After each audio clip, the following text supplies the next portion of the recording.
Performing a leak test on your anesthesia machine. Your leak detection kit will come with one short circuit hose and one clear tube with a squeeze ball on the end. To perform a leak test, first you'll connect the short circuit hose to the inspiratory and expiratory ports.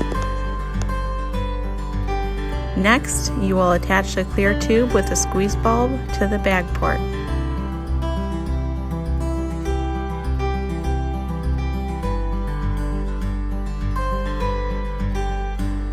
Tighten the knob on the APL valve, and then on the flow meter until both are tightly closed.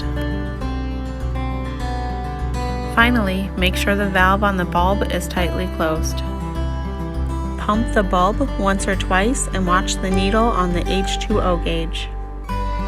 If the needle holds steady or only moves slightly, your machine does not have a leak. If the needle falls from 50 to 40 within a 30-second time frame, your machine likely has a leak. If you find your machine does have a leak, please call us at 866-476-0589 so that we can advise you on the next steps.